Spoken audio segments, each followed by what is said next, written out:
Assalamualaikum warahmatullahi wabarakatuh. Nama saya Rizkyah Kotrunada dengan NIM B73219086. Nah, kali ini saya akan menjelaskan sedikit tentang teori perkembangan karir Ginsberg. Nah, teori Ginsberg atau teori pilihan perkembangan karir atau Developmental Career Choice dikembangkan oleh Ellie Ginsberg pada tahun 1951 berdasarkan hasil pengamatan dan wawancara dengan sampel yang terbatas yang terdiri dari anak laki-laki dari keluarga yang pendapatannya di atas rata-rata.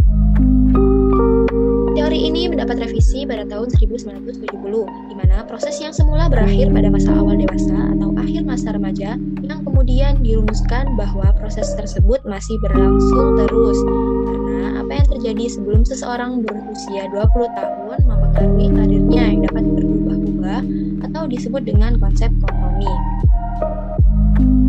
Nah, terdapat konsep baru yaitu konsep optimisasi yang merupakan penyempurnaan teori Ginsberg ini, yang berarti bahwa setiap individu berusaha mencari kecocokan paling baik antara minatnya yang terus mengalami perubahan, tujuan-tujuannya, dan keadaan yang terus berubah.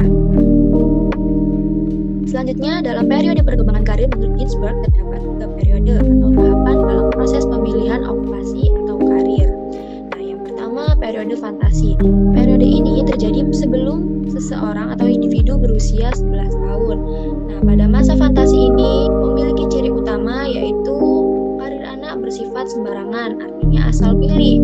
Pilihannya tidak didasarkan pada pertimbangan yang masa mengenai kenyataan yang ada, tetapi berdasarkan kesan atau khayalan belaka. Dan yang kedua, periode tentatif.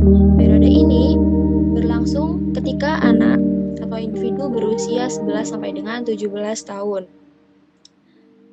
Dalam masa tentatif pun, pilihan karir orang mengalami perkembangan. Mula-mula pertimbangan karir ini hanya berdasarkan kesenangan, ketertarikan, atau minat, sedangkan faktor-faktor lain tidak dipertimbangkan.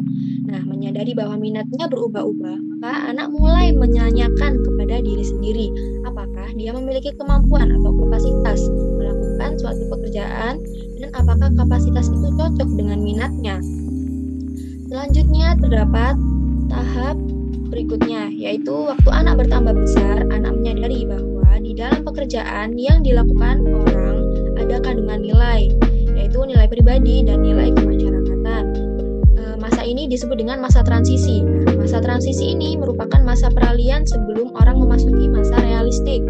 Dalam masa ini, anak akan memadukan orientasi-orientasi pilihan yang dimiliki sebelumnya, yaitu orientasi minat, orientasi kapasitas, dan orientasi nilai. Periode terakhir ialah periode realistik yang terjadi pada anak usia 17 tahun ke atas. Pada tahap realistik ini, anak melakukan eksplorasi dengan memberikan penilaian atas pengalaman-pengalaman kerjanya dalam kaitannya dengan tuntutan yang sebenarnya, sebagai syarat untuk bisa memasuki lapangan pekerjaan, atau apabila dia memilih untuk tidak bekerja, ia akan melanjutkan ke perguruan tinggi. Selanjutnya, pemilihan karir yang ditempuh individu bertahap dan bersifat objektif, dan pola pemilihan karir yang dialami oleh individu tidak dapat dipukul rata atau tidak dapat disamaratakan. Terdapat beberapa individu memiliki keterampilan okupasional yang sudah berkembang dengan baik sejak dini dan menghasilkan pola karir yang dini pula. Nah, terdapat juga waktu pada tahap perkembangan realistik pada beberapa individu mungkin secara signifikan lebih lambat datanya. Hal ini disebabkan oleh sebab-sebab tertentu. Nah, sekian dari saya. Terima kasih. Wassalamualaikum warahmatullahi wabarakatuh. Semoga bermanfaat.